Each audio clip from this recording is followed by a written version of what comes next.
Welcome to Unit 2A, Malaria Parasite Biology, Immunology, and Epidemiology in Very Low Transmission Settings. Section A, Parasite, Biology, and Immunity. By the end of this unit, you should be able to describe the basic life cycle of Plasmodium species parasites, state the length of key intervals in the life cycles of Plasmodium falciparum and Plasmodium vivax, specify the unique biological characteristics of Plasmodium vivax and Plasmodium falciparum that favor or hinder elimination, and describe how immunity is acquired and the differences between innate and adaptive immunity to malaria. Malaria is a parasitic disease caused by parasites of the genus Plasmodium. There are 4 human species of malaria: Plasmodium falciparum, Plasmodium vivax, Plasmodium ovale, and Plasmodium malariae. We often abbreviate the Plasmodium as just P. P. falciparum is the parasite with the highest case fatality rate. P. vivax also causes deaths but has a lower case fatality rate than P. falciparum. However, P. vivax is more widely distributed around the world than P. falciparum. Both P. vivax and P. ovale have a latent asymptomatic life stage that remains in the liver if untreated and can cause relapses in the future. P. malariae has a longer developmental cycle in humans and a longer incubation period, but is much less common than the other 3 parasites. In addition to the 4 human malaria parasites, there are many other Plasmodium species in the world that infect different kinds of animals. Most important to humans are the species that infect non-human primates, such as monkeys. These parasites may cause spillover infections in humans. 3 of those species are listed here. By far, P. knowlesi, a parasite of macaques, a type of monkey in Southeast Asia, is the most common in humans. Although thousands of P. knowlesi infections in humans are reported each year, it is still believed to be a zoonotic parasite with no sustained human-mosquito-human transmission. Malaria parasites are transmitted through the bite of an infected mosquito of the genus Anopheles. Only these mosquitoes can transmit malaria, but not all species are capable of transmitting malaria, and some Anopheles species are more efficient in transmitting malaria than others. More information on malaria vectors will be provided in Unit 4. Plasmodium parasites cause disease through infection and destruction of red blood cells. The parasites provoke an inflammatory response that may also cause severe pathology. Plasmodium-infected red blood cells can adhere to the endothelium of blood vessels and clump together. When in the brain, this can lead to cerebral malaria, and damage can also be caused to other organs. The main symptoms of malaria are fever, headache, chills, sweats, myalgia, nausea, and vomiting. These symptoms may come in cycles every 1 to 3 days, depending on the parasite species. Malaria may cause severe disease that manifests with confusion, impaired mental status, seizures, or shortness of breath, among other symptoms. Malaria can be life-threatening, but with appropriate treatment, it is curable. Let's review the Plasmodium life cycle. Malaria parasites are transmitted through the bite of a female mosquito of the genus Anopheles. Why female mosquitoes? Because only females need the protein in blood to nourish their eggs. Male mosquitoes do not bite. Mosquitoes acquire the parasite after biting a human or non-human primate such as a monkey. For simplicity's sake, from now on we're only going to talk about humans, but please remember that some malaria parasites are acquired from non-human primates. The malaria parasites undergo sexual reproduction in the mosquito vector, that is to say, male and female gametes, taken after biting an infected human, fuse and go on to produce the infective form in the mosquito, called sporozoites. Mosquitoes are not immediately infective after acquiring parasites. Mosquitoes only become infective after some time has passed and the parasite has undergone a sexual reproduction process and produced sporozoites. The sexual reproduction cycle of the parasite in the mosquito is called sporogeny, and the time it takes to complete sporogeny is the extrinsic incubation period. This cycle includes a number of stages in different organs of the insect and ends with the production of sporozoites. We will review this cycle in detail in a few minutes. After the sexual reproduction is complete, sporozoites are injected into humans through the bite of a mosquito, and the asexual reproduction cycle begins within the human host. The time between infection by sporozoites and development of symptoms is the incubation period in humans. Let's review the sexual and asexual reproduction cycles in more detail in the next few slides to understand how the life cycle affects the dynamics of malaria transmission. The development of malaria parasites in the vector, called sporogeny or the extrinsic incubation period, includes a number of stages in different organs of the insect. Detailed descriptions are unnecessary for the purpose of this module. However, the key steps are as follows. Male and female gametocytes are ingested by a mosquito as part of a blood meal. The gametocytes activate to become gametes and fuse in the mosquito's gut. The parasite develops into ookinetes, which invade the wall of the mosquito's gut and develop into oocysts. The oocysts grow, rupture, and release sporozoites. The sporozoites make their way to the mosquito's salivary glands. The duration of sporogeny is largely dependent on the parasite species, mosquito species, and ambient temperature, but we can consider the extrinsic incubation period to take 8 to 10 days when temperature is 28 C. Inoculation of sporozoites into a new human host perpetuates the malaria life cycle. As mentioned, the time required for malaria parasites to develop in the mosquito is generally 8 to 10 days, but this time varies depending on the parasite species, the mosquito species, and the ambient temperature. Why does the extrinsic incubation period depend on temperature? Because mosquitoes take on the temperature of their environment, and temperature is a key determinant of biochemical reactions. Fun fact, the development of P. vivax in the mosquito is less affected by low temperatures than that of P. falciparum, which is why P. vivax has been able to exploit a wider geographic range. Because there are some differences in the life cycle of parasites within human hosts, we're going to start by explaining the asexual reproduction of P. falciparum in humans. Then we'll review the life cycle of P. vivax. Once the sporozoites have been injected into humans, they travel through the bloodstream and immediately pass into the liver. Within the liver, sporozoites infect the liver cells and mature into schizonts.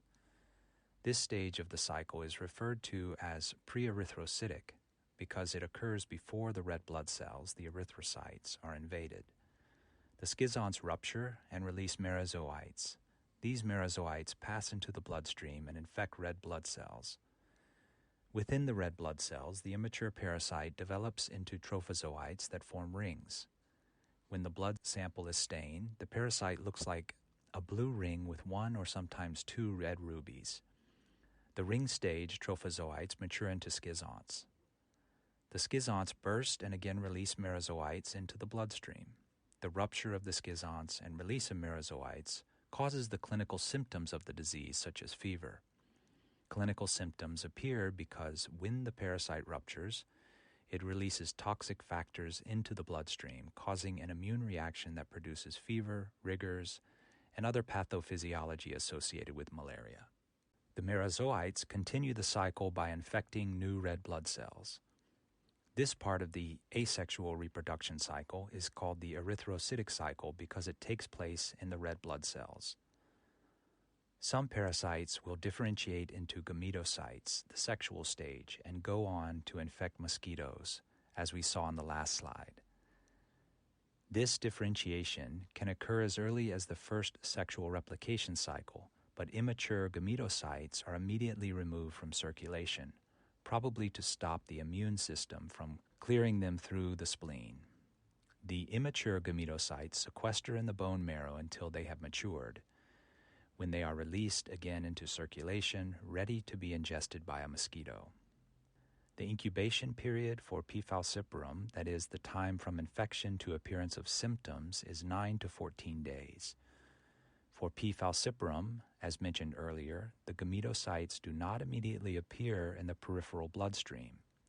Mature gametocytes appear approximately 7 to 10 days after the first asexual cycle, that is, after symptoms first appear. This time lag between infection in a human and the human's ability to infect a mosquito is an important factor that affects the transmission dynamics of P. falciparum, because individuals with P. falciparum are not infectious when they first develop symptoms. We will see that this is different for P. vivax.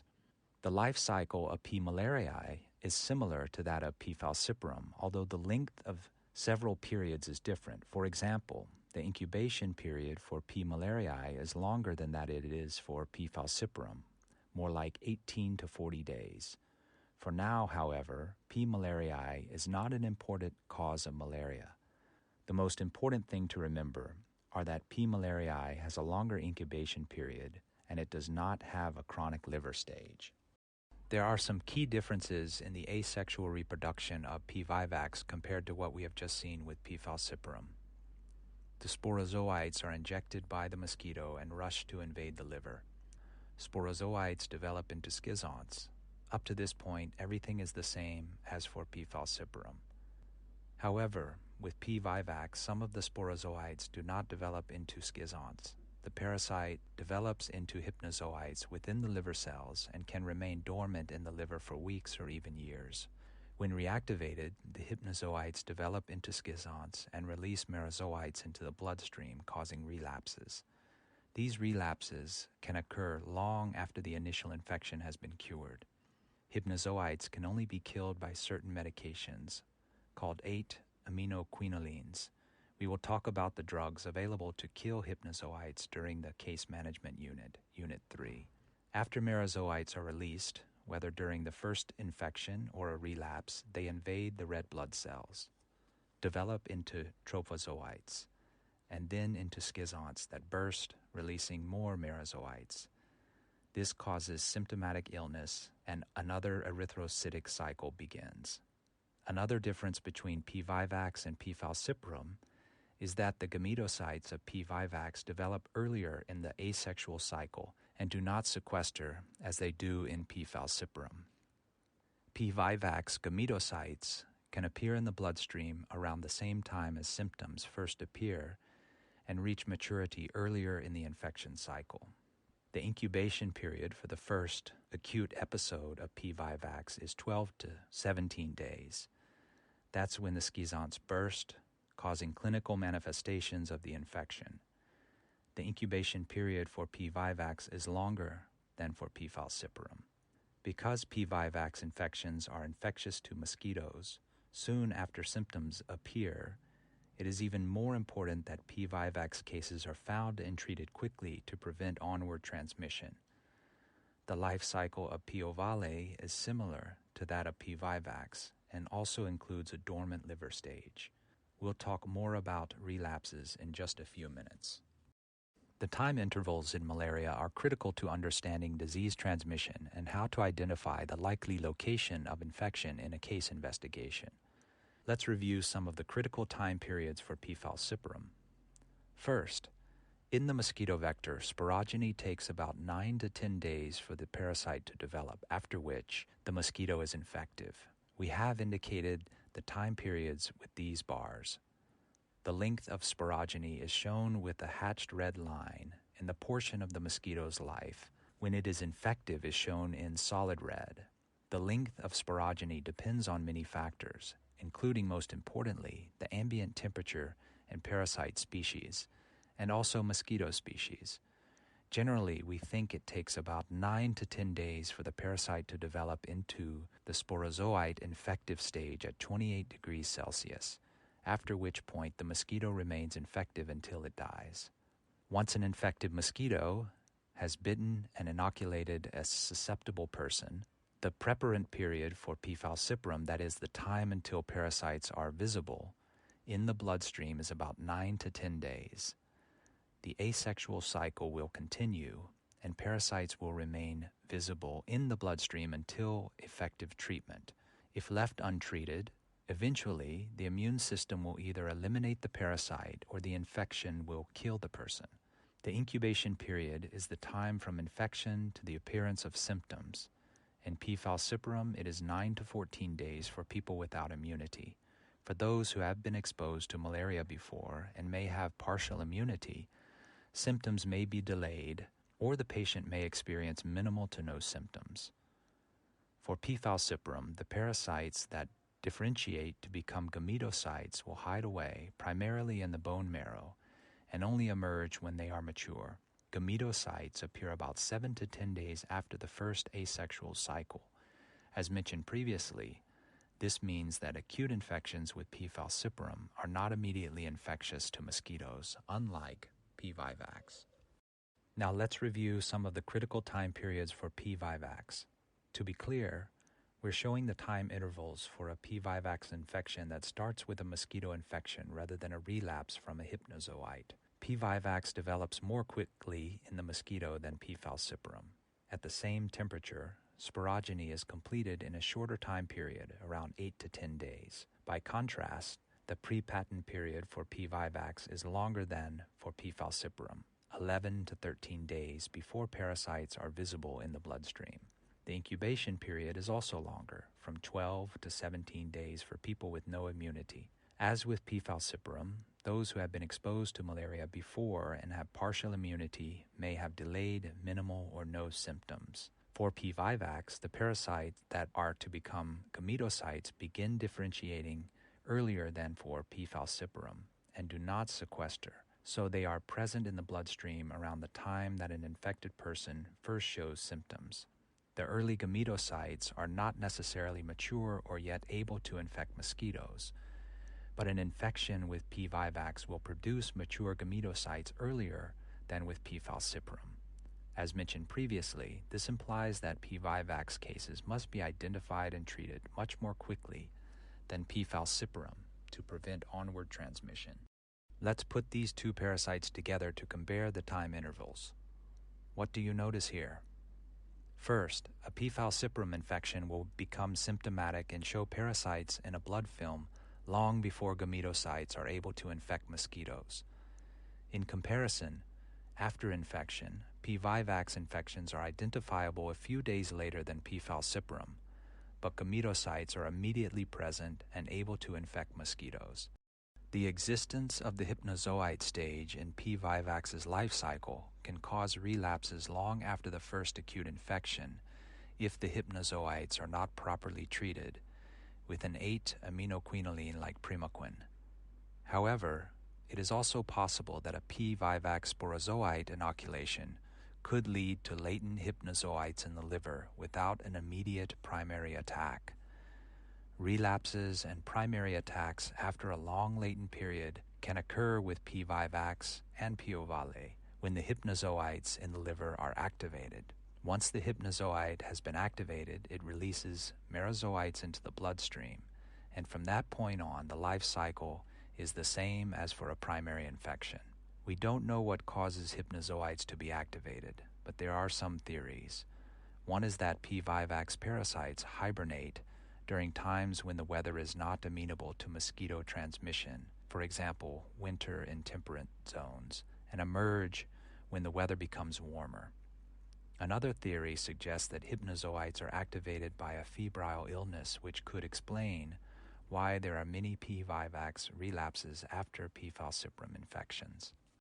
Differences in the periodicity of relapses of P. vivax by geographic region have been recognized for more than 70 years. Strains arising in temperate or subtropical regions often exhibit a long incubation or latent period of 8 to 10 months, while tropical strains have short incubation times and a short time to relapse.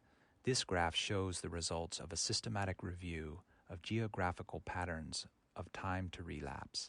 The circles indicate the median number of days to relapse, while the lines indicate the interquartile range. It is clear that the temperate strains found in Europe and Asia has a much longer time to relapse, almost 1 year, while the tropical strains in Southeast Asia and the Pacific and South America take around 1 month.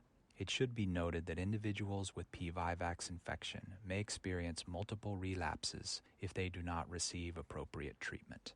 I'm going to ask you to turn to your neighbor and discuss these questions. After 5 minutes, we'll come back and I'll call on some of you to give me your best answers. There is a bonus question below if the group is particularly advanced. Are mosquitoes immediately infective after biting an infected person? What would happen to malaria transmission if all mosquitoes suddenly died 5 days after biting an infected person? If you had 2 patients on their first day of illness, one diagnosed with P. falciparum and the other with P. vivax, which one is more likely capable of transmitting their infection that day? Why might some patients attending a health facility with a P. falciparum infection be infectious at the time they're diagnosed? To understand the epidemiology of malaria and how it changes from high to low transmission areas, we must first understand how immunity develops and changes with age and with the number of infections. Let's start with some commonly understood facts about malaria related to immunity and then work backwards to understand how immunity to malaria develops. We know that people who have lived their whole life in malaria-free areas are very likely to become ill during their first infection. They have no specific immunity to malaria because they have never been previously exposed to the parasite. They are at risk of severe disease if they are not taking prophylactic medications or are not diagnosed and treated quickly. We also know that young children living in malaria-endemic countries are the most likely to get seriously ill and die from malaria. In fact, children make up the majority of deaths from malaria in the world. Children under 5 years old account for about 67% of all malaria deaths worldwide. But then we come to an interesting observation. Older children and adults living in malaria-endemic areas generally do not fall seriously ill when they are infected with malaria. In fact, older children and adults can carry parasites without showing any or only minimal symptoms of illness. How is this possible? People are frequently bitten by mosquitoes carrying the malaria parasite quickly develop immunity that enables them to limit parasite replication and suppress clinical symptoms. This means that they rarely develop fever when infected and may carry parasites with some time with minimal ill effects. Let's understand a little bit better how immunity develops. There are 2 types of immunity that help defend the body against malaria: innate immunity and adaptive immunity, also known as acquired immunity. Innate immunity includes non-specific inflammatory responses, while adaptive immunity involves antibodies and immune cells that are active against specific parasite antigens. It's important to note that immunity to malaria is never sterilizing, meaning that the immune system is never capable of completely preventing infection, only in mitigating the infection and its consequences. Therefore, we call this partial immunity. Let's look back at the life cycle of the parasite within humans to understand how the immune system reacts to the different stages of infection. Let's assume this is the first time someone has been infected with malaria, so they have no previous exposure to the parasite. Soon after infection, the innate immune system detects parasites in the liver and bloodstream and responds by inducing pro-inflammatory cytokines and chemokines. The cytokines prime phagocytes for an efficient uptake and clearance of the parasite, while chemokines help recruit effector cells to sites where parasites are sequestered or accumulated in order to clear the infection. At times, this pro-inflammatory response can have negative consequences for the human host and likely plays a role in the pathophysiology of severe disease due to malaria. At the same time, the innate immune system is the first line of defense. The innate immune system is nonspecific, so it works against any of the malaria parasite species. The adaptive immune response begins its work as soon as the first sporozoites are injected by the mosquito vector into a human. In the first infection, however, the adaptive immune response doesn't begin to play an important role until after several erythrocytic cycles. Antibodies develop against the parasite in the erythrocytic cycle, which can block the invasion of blood cells by merozoites and direct immune cells to clear infected red blood cells. Antibodies to sporozoites may also develop, but the antibody response to natural infection is limited due to the short time sporozoites are found in the dermis or blood. In subsequent infections, the immune system is already primed to respond to a Plasmodium infection, and so the adaptive immune response becomes more rapid and relatively more important than innate immunity. Over time, with more infections, the immune system learns to tolerate the parasite, and symptoms due to the pro-inflammatory response becomes less frequent. Additionally, the immune system is primed and better able to control the parasite, reducing parasite density and consequently limiting damage to the human host. Adaptive immune is specific. This means that a previous infection with P. vivax is not going to change a person's probability of getting ill from a Plasmodium falciparum infection. It's even likely that immunity developed to a specific strain of P. falciparum will not have the same effect on a different strain.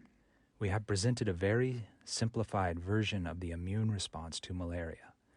Immunity to malaria is much more complicated than the simple diagram we have discussed, and scientists are learning more and more every day. However, this should give you a basic overview of the process. In the previous slides, we learned that after the first infection, specific adaptive immune responses are primed to help the human host limit parasite replication. With more and more malaria infections, the effectiveness of the immune response increases, while parasite density decreases along with the probability of becoming symptomatic upon infection. It is possible for this partial immunity to be acquired after only 2 or 3 infections. Aging also has an effect on immunity to malaria that is independent of how many previous infections a person has had. As humans get older, the immune system also matures. As a result, an adult getting malaria for the first time is less likely to become severely ill and more likely to be able to limit the replication of the parasite compared to a 2-year-old experiencing her first infection. This age effect is strongest on the ability to limit the replication of parasites. Our best evidence suggests that it is around puberty that humans developed a greater ability to limit parasite replication. We can more clearly see the effect of age by looking at a population in Indonesia that moved from an island without malaria to an island with malaria. After a few short weeks, malaria attacked the population. At first, the risk of infection was similar across all ages because they were all experienced their first infection. These yellow bars show that the parasite prevalence was high, between 50 and 75%, with a slight increase with age. However, after 1.5 years of being on the new island, there was a sharp reduction in malaria parasitemia with age. Both the young children and the older adults had more or less the same history with malaria, but the adults' more mature immune system helped them to control the parasites. This slide helps us to understand that age alone improves immunity to malaria, independent of lifetime history of malaria infections. As humans age, their immune system mature, there is a greater protection from malaria. As we saw in the previous slide, the age patterns of malaria differ depending on the natural history of malaria in an area. Understanding age patterns and how they change as transmission declines is important for interpreting trends and understanding who may be at risk of malaria. Areas of very low transmission, approaching elimination of malaria, will have a different age and sex pattern of malaria than areas of high transmission. In part, these differences are due to immunity, but they may also be due to types of exposure. Let's explore the difference in patterns of disease severity by age across the transmission continuum. This graph shows the age patterns of malaria in areas of high transmission.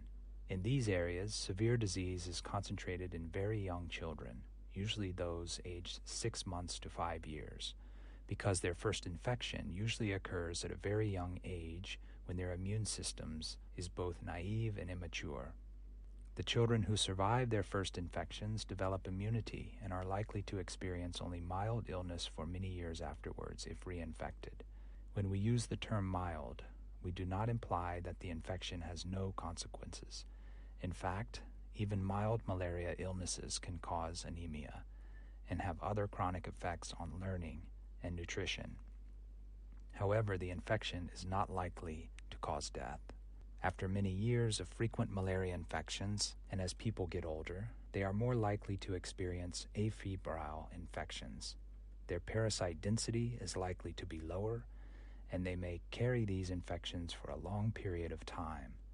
In general, adults in the areas of high transmission are less likely to become ill from malaria infections than children. There is an important exception to this end. During pregnancy, particularly first pregnancy, women are at the greatest risk of severe consequences from malaria infection.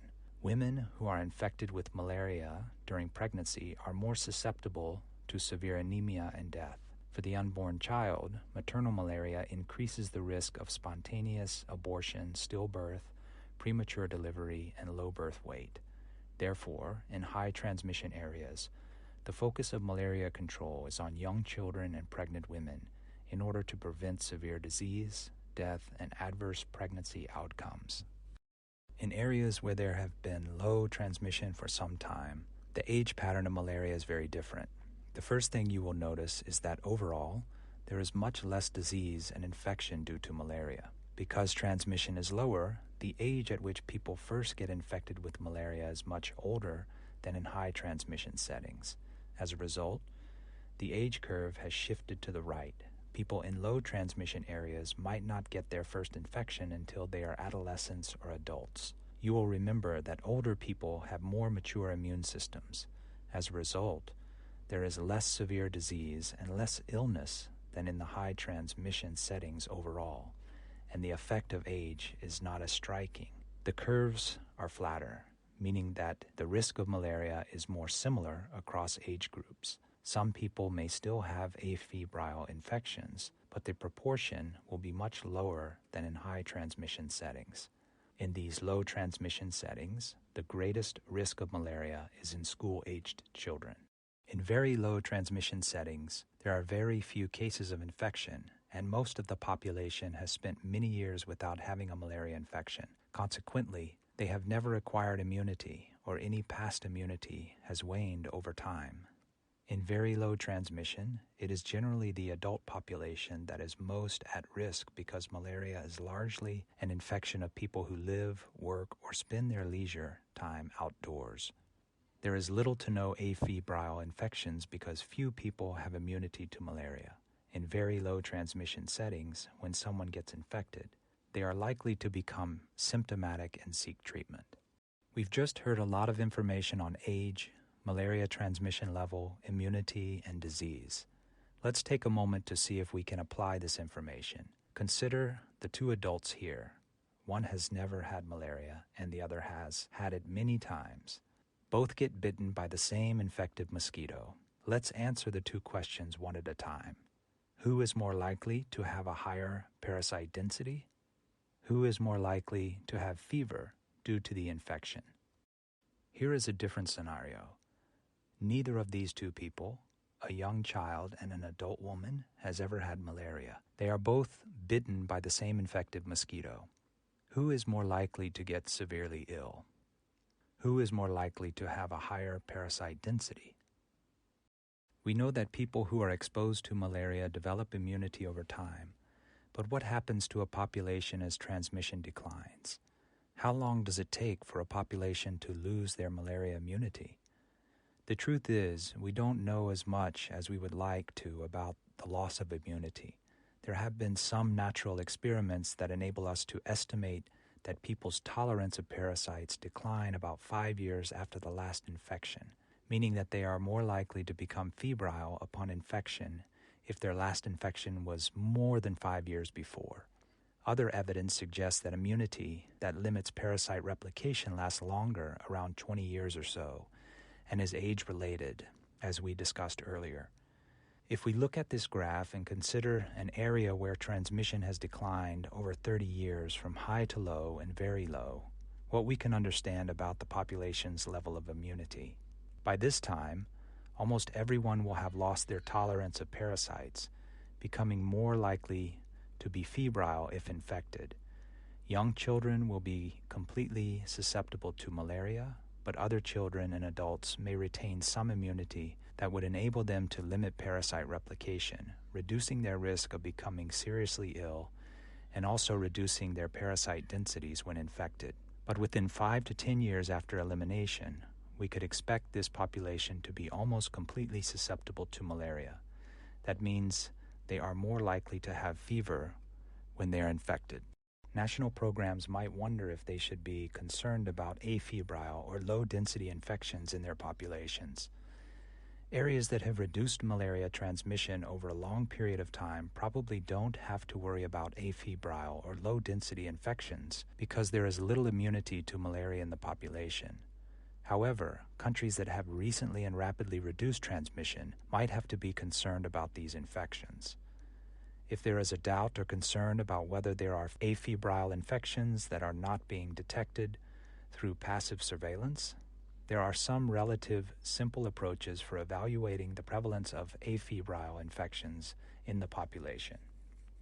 First, countries can conduct active case detection in areas that have been malaria hotspots in the past, or among high-risk populations where some continued transmission is expected.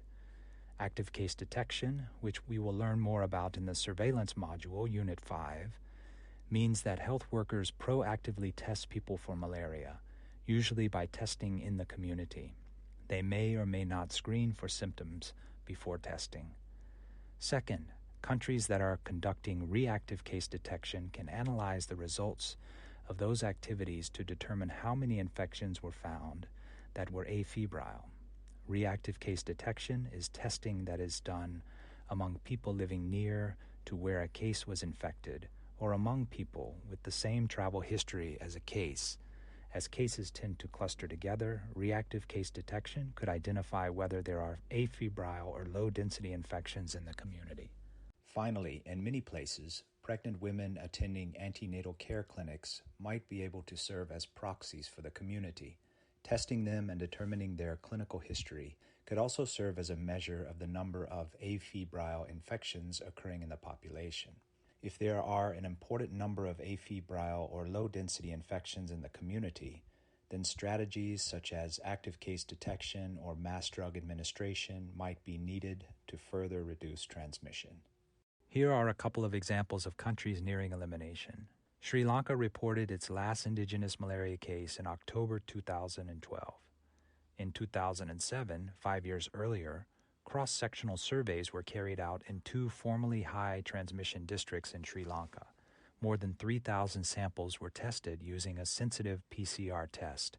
None were positive. These data suggest that few afebrile or low-density infections were present in the community 5 years before Sri Lanka counted their last case.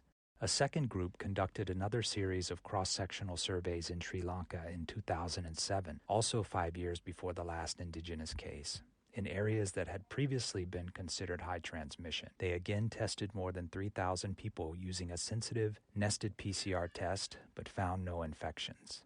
Finally, Bhutan, which reported 6 indigenous cases in 2018, conducted a community-based cross-sectional survey in that year with samples tested by PCR. Out of 735 adult residents of former high-transmission areas, only 2 infections, both P-vivax, were found. The prevalence of malaria was 0.3% in this population.